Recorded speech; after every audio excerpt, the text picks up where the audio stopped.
continue our discussion on cloud computing. Rather, if you remember the last session or the last class, we discussed on one of the computing paradigm.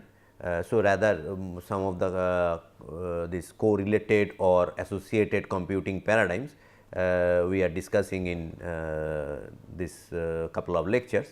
So, today what we will take up is a serverless computing, right. There is a very emerging area, and what we say that it is a buzzword which is there in this computing domain, and having lot of interest. You will find that lot of conferences and other journals, papers are coming up on serverless computing. So, we will try to see what it is, and rather in next lecture also we will see little more detail of the serverless computing, right. So, we will be covering mostly the serverless computing, and what comes back to back with it is a function as a service, even sometime a term called backend as a service, right. So, these are the two keywords. So, what we have seen in case of cloud computing, so what we see that computing as a utility, right. So, all our things is a computing as a utility, and also what we have seen that we have different models, like one is your IaaS, PaaS, SaaS, these are the predominant models, right, like infrastructure as a service, and say platform as a service, and software as a service. So, this has different manifestation, right. So, and what we try to do, you from your on premise computing infrastructure, you are hiring the computing infrastructure. But if you look at in several cases, we need to still provision the thing, right, like provision a VM, provision that what sort of a OS, etc. underlying you need to look at when the development is going on and things like that. Or rather, whether it is a your own server or a cloud server, you still are linked with the server. Primarily, I mean to say the developers are still linked, very much linked with the server, and need to have a lot of say quote unquote investment in terms of time and expertise, and sometimes this money, that how it can be configured to use it on the things. So, this new way of looking at it, new paradigm, what we look at is the serverless computing. So, let us see that in some of different aspect how try to have a feel of the things that what it tries to say. So, it is a computing method of providing backend services on as used basis, right, as I am using or as I go on using the thing, it has been built or charged based on the things. So, the backend services, right. So, a serverless provider allows users to write and deploy code without the hassle of worrying about the underlying infrastructure, right. So, the infrastructure management is being taken out as by the serverless provider, right. So, we will see that how this FaaS or BaaS type of things which is coming into. So, serverless architecture simplifies the code development and deployment, and eliminates the need of system administration, allowing developers to focus on the core business logic, what it is looking, what he or she is looking for, without creating additional overhead like instantiating the resources such as instantiating VMs or containers, what we seen a couple of classes back, containers in monitoring the infrastructure, right. So, what it tries to do, that the that code developers should be involved in developing the job, rather than looking at the that backend services or the backend management and monitoring issues, right. So, if we can segregate this, or if we can provide this type of a service, things will become a much what we say beneficial to these developers, or for developing and deploying their applications. Now, what we see in this model, the developer execute their logic in form of functions. So, what we try to do that their logic is some sort of a function and submit to the cloud provider to run the task in a shared runtime environment, right. So, more develop the logic as a function. So, what we are looking as a going towards that means giving as a function as a service and submit that to the this service provider to in a shared runtime environment. So, cloud provider manages the scalability needs of the function by running multiple functions in parallel, right. So, one way of looking at it that if I want to scale now suppose you want to scale in other way, you need to think about that the whole thing, right, whole base of the back end etcetera, right, how things will scale and things like that, right. So, you still the provider will provide in as a IS service provider or PaaS or SaaS service provider, but nevertheless you need to look at the what we see that scaling factor. But here the provider basically take the scale up things based on the type of like one is that running multiple function in parallel, right. Rather we will see that it is something which is going little bit overlapping of or something what PaaS type of service provides, right, but we will see that where it goes. So, following the wide scale application, so one thing what emerged out in recent times is that wide scale proliferation of these containers, right, or the services provided by the in form of containers. That one things which is what we see in last say a couple of years or so, right. So, wide scale application of the containers, we have also seen that how easily you can take the container from say Windows to Linux to say any cloud platform. So, what they say from your desktop to laptop to cloud, it works in a seamless fashion.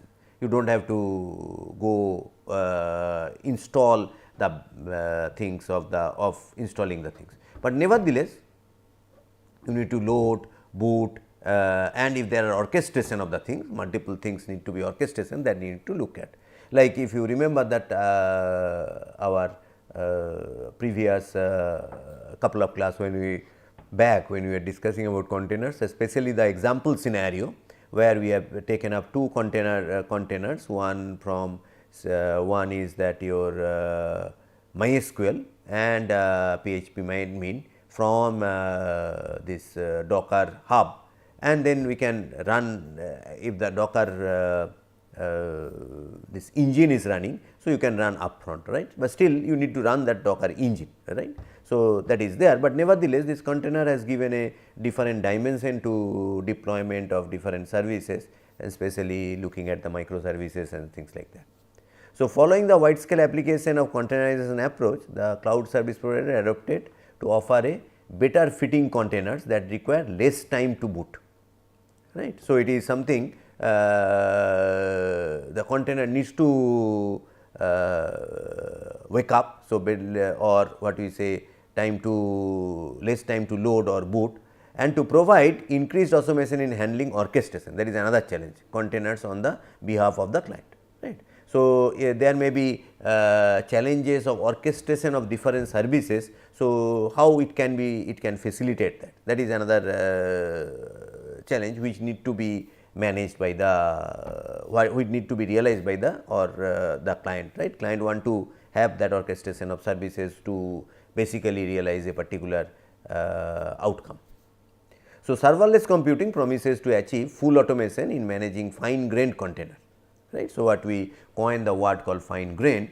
So, this our serverless computing promises or attempts to achieve this full automation in fine grained containers in quick loading or booting up the things or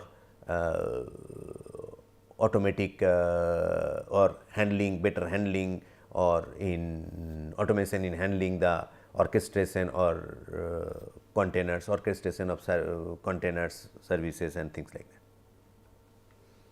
Now, so if we again try to look in that in little bit whatever we have discussed so far. So, serverless computing is a form of cloud computing. So, we are trying to realize another a form or model of cloud computing that allows users to run event driven and granular applications, right. So, triggered by the event. So, event driven and granular application without having to address the operational logic, right. So, underground whatever the back end operational logic is there, user are not bothered, but it can trigger this event driven and granular applications. So, serverless as a computing abstraction, if we look at, so with serverless developers focus on high level abstraction as we were discussing, like function, queries, events like that, and build application that the infrastructure operates map to this concentrated resources and supporting services. So, what it is the developer is trying to do, it basically focuses on the business logic, or what we say that high level abstractions of the things, like at the function level, or you can look at the query or event level, and build application that the infrastructure operator or the service providers map to the resources and the supporting services, right. So, you build your functions, and instead of bothering that how it should run on the thing, the service provider or the serverless service provider, so to say, they take care of this mapping to the actual resources and these other supporting services, if there are any. So, developers basically focus on the core business logic and on ways to interconnect elements of business logic into complex workflows. Right? So, whenever we do have a particular application in mind, so there is a definite workflow, right. So, the developers bothered about the overall business logic and how to interconnect this workflow to achieve something, right. So, that is the that as such the developer are doing. Along with that, you do not have to manage the backend. So, service provider ensure that the serverless applications are orchestrated, that is it put into container, deployed, provisioned and available on demand. See, this is interesting, right. So, the back end, it takes care of how the containerization has to be done, how it need to be deployed, how it need to be provisioned, and how it can be made available on demand. So, while billing the user only for the resource used, right, whatever the resource is used, that may be the billing. Anyway, that is a billing procedure, how things will work, that is one thing, but the back end thing is taking care of all these things. Okay. So, this is the way we want to say what I can say, that segregate or isolate this infrastructure management of a cloud like say VM and other things, along with that application development. So, or even container management things, etc., taken care at the back end. So, two terms come into play, we will see that one is a function as a service and another is a backend as a service, right. So, when we look at the function as a service, so client of the serverless computing can use basically use this function as a service model. So, when you talk about FAS is a form of serverless computing. So, it is a form of a serverless computing in which the cloud provider manages the resource lifecycle and event driven execution of the user provided functions. So, the users or the client provide this function, and the cloud provider or the serverless computing providers takes care of the resources needed, life cycle of this process, and event execution of the user level functions, right. So, those are taken care by the cloud provider. For example, like we can so with function as a service, so user provides small statelet functions to the cloud provider, which manages the operational aspects of running the function, right. So, as if you can realize that to realize your overall applications, you have number of functions which are the workflow, but you are not bothered about or are not concerned about how the containers will be made, how it will be deployed, how this overall based on the workflow, this overall orchestration of the backend things will be there, that you are not bothered, right. So, one example available in this reference, like consider that X camera. So, it is considering some camera application which uses cloud functions and workflow to edit, transform, encode videos with low latency and cost. So, the whole application that in this so called this video application or camera application, what the application is named as X camera. So, what it is doing, it is basically wants to edit, transform, encode videos with low latency and say minimal cost. So, that is the overall objective of this application, and which is being taken care by this serverless things, right. So, a majority of tasks, if you see in these operations, what we if we look at even X camera or any type of applications, can be executed concurrently, right. Some of the things we can execute, like if there is a transmission of some videos or something, I can do parallel transmission, or several things. Suppose I do some frame by frame operation, some of the things we parallel frames wise, or a group of frames and things like that we can do, right. So, even encoding etcetera. So, wherever the parallelization is possible, right. So, can be, but there are a lot of opportunity of parallelization executing concurrently, allowing the application to improve its performance through parallelizing this task, right. So, if we have that type of function as a service, then say executing multiple things by the cloud provider may improve the overall performance of these particular applications, right. So, though the picture is not good, you will find in this the references whatever given at the end. So, if we look at that evolution of serverless computing starting from 1960s, when we are having this IBM systems. So, in 70s this virtualization other things were coming up. Then when we see that in 80s this RPC implementations and RPC things were in the high node, that is that remote procedure calls. Then in 90s what we see that what that private this virtual private servers and all those things are coming up in a big way. And along with that there are other things like on the other side CGI. If you see that resources, code function, naming and registry services, functions, execution flow and different type of aspects. And what we see in 2000 is that these containers, Linux containers and other things where AWS cloud, all those things came up, Google App Engine and all those surfaced. And 2010 onwards what we are looking at that more proliferation or a big way proliferation of container services like Google Docker came in from 2013, and then Kubernetes and so forth, and other things like IaaS, PaaS, SaaS type of cloud, which services, cloud based services came in a big way, in a what we say what we say that is something which is deployed or being used, right. Initially it was more of a organization's own uses, but it becomes as a public services, right. So, public at large or city means different organization can have this type of third party services of the services, right.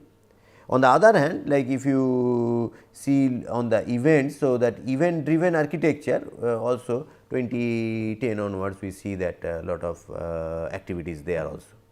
So, taking together what we look at that orchestration, this container orchestration and microservices is one part which are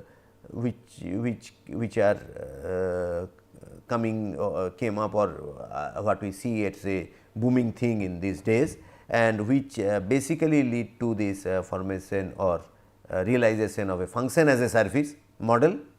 And on the other hand we see that event driven workflows, right. So, we have a business workflow or my applications which is event driven. So, these things what with function as a services trying to realize this event driven workflows or this together is basically lead to this serverless computing paradigm, right, which we see, right. So, though it is came up from the is a say model based on this cloud computing paradigm and leverage on different thing these cloud computing things, but nevertheless what we see that it came up in a this event driven workflows and other side this function as a service type of things. So, so if we look at that in serverless computing, cloud provider dynamically allocates and provisions servers, right. So, servers are there, right. So, only thing you have a abstraction of the things and try to realize that thing, right. The code is executed in almost stateless containers that are event triggered or event driven and maybe ephemeral, like last for one invocation and things like that, right. So, if we as we discussed, the serverless attempts to cover a wide range of technology primarily grouped into two categories. One is that backend as a service, another is a function as a service. We have seen or we have discussed something on the function as a service, right. So, in these broad two categories what we try to see. So, as the backend as a service at it the name itself implies enables to replace the server side components with off the shelf services, right. So, instead of looking at the server side component, we are more looking at that services in terms of say functions and things like that, right. So, BAS enables developers to outsource all the aspects behind a scene of an application, so that the developers can choose to write and maintain our application logic in the front end. So, in other sense this all this back end load is now taken care by this back end as a service. So, I require this type of environment for my code, it takes care of the things. So, typical example scenarios are remote authentication system, database management, cloud storage, hostings, which are going at the back end of the things, right. Rather those who have used that Google Firebase, you may have seen that is a fully managed database that can be directly used from an application, right. So, that the Firebase Google Firebase I think it takes care both means NoSQL and relational model both. You please look into it. As I remember what I am telling. So, Google Firebase is but it is a fully realized database, right, where you can quickly connect to other applications and means quickly connect to especially these web applications and things without very seamlessly, right. So, in case of this Firebase as a say backend services as a database and things like that. So, manage data components on the users behalf, right. So, whatever the data etcetera is there, this Firebase takes care of the backend services, right. So, this is the thing which we look at when we look at the backend as a service. And the function as a service already we discussed. So, the serverless applications are event driven cloud based systems, right. So, it is not we are considering that over and above means basically my cloud system is in place, where application development relies solely on combination of third party services, right, client side logic and cloud hosted remote procedure call. See, we are not talking about any servers etcetera here, right. So, it is a third party services, client side logic, the basic business logic, and the cloud hosted RPC or remote procedure calls, right. So, FAS allows developers to deploy code that upon being triggered is executed in a isolated environment. So, once it is triggered, so it is as if is executed on a server mode. So, that the things it tries to ensure.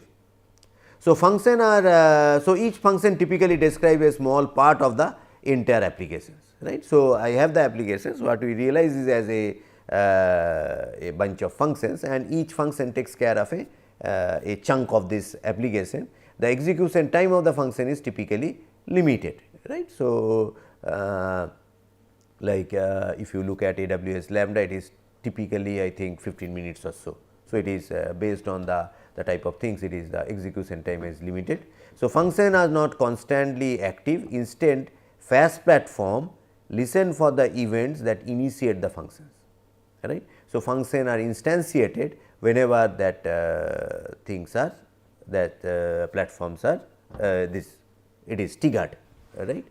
So, thus the function are triggered by events such as client request, events produced by any external system, data stream and other things like that, right. So, it is triggered by the events, right.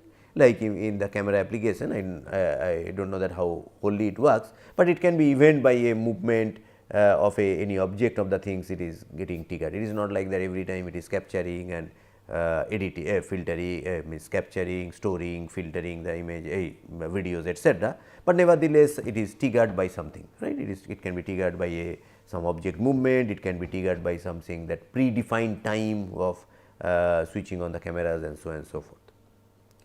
So, the fast provider is then responsible to horizontally scale function execution response to the number of incoming events, right. So, based on the number of incoming events, the your fast provider will scale up the things, right. So, like having different parallel execution of the function and like that.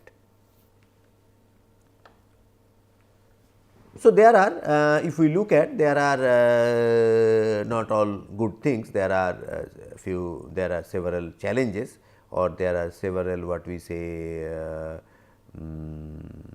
not so good things about this serverless computing. So, one is that asynchronous call, like asynchronous call to and between the serverless functions increase complexity of the system, right. So, it is asynchronous. So, usually remote API calls follow request response model and easier to implement with synchronous call. If there is a synchronous call, it is easy to implement, but if you have asynchronous call, then there is a challenge in it. Function calling other functions, that is another challenge, that complex debugging, loose isolation of features, extra cost if functions are called synchronously, as we need to pay for two functions running at the same time, that is a billing or cost wise thing, but nevertheless it becomes a more complex situation. There are issues of shared code between functions. So, might break existing serverless function, that depends on the shared code that is changed, right. So, it is based on some shared code, and that the shared code has changed, now it has to do means it has to execute the things. So, risk to hit image size limit, like typically AWS Lambda, the 50 MB is the image size limit, or warm up time, the bigger the image, longer it takes to start or load or become active. So, there are issues like that.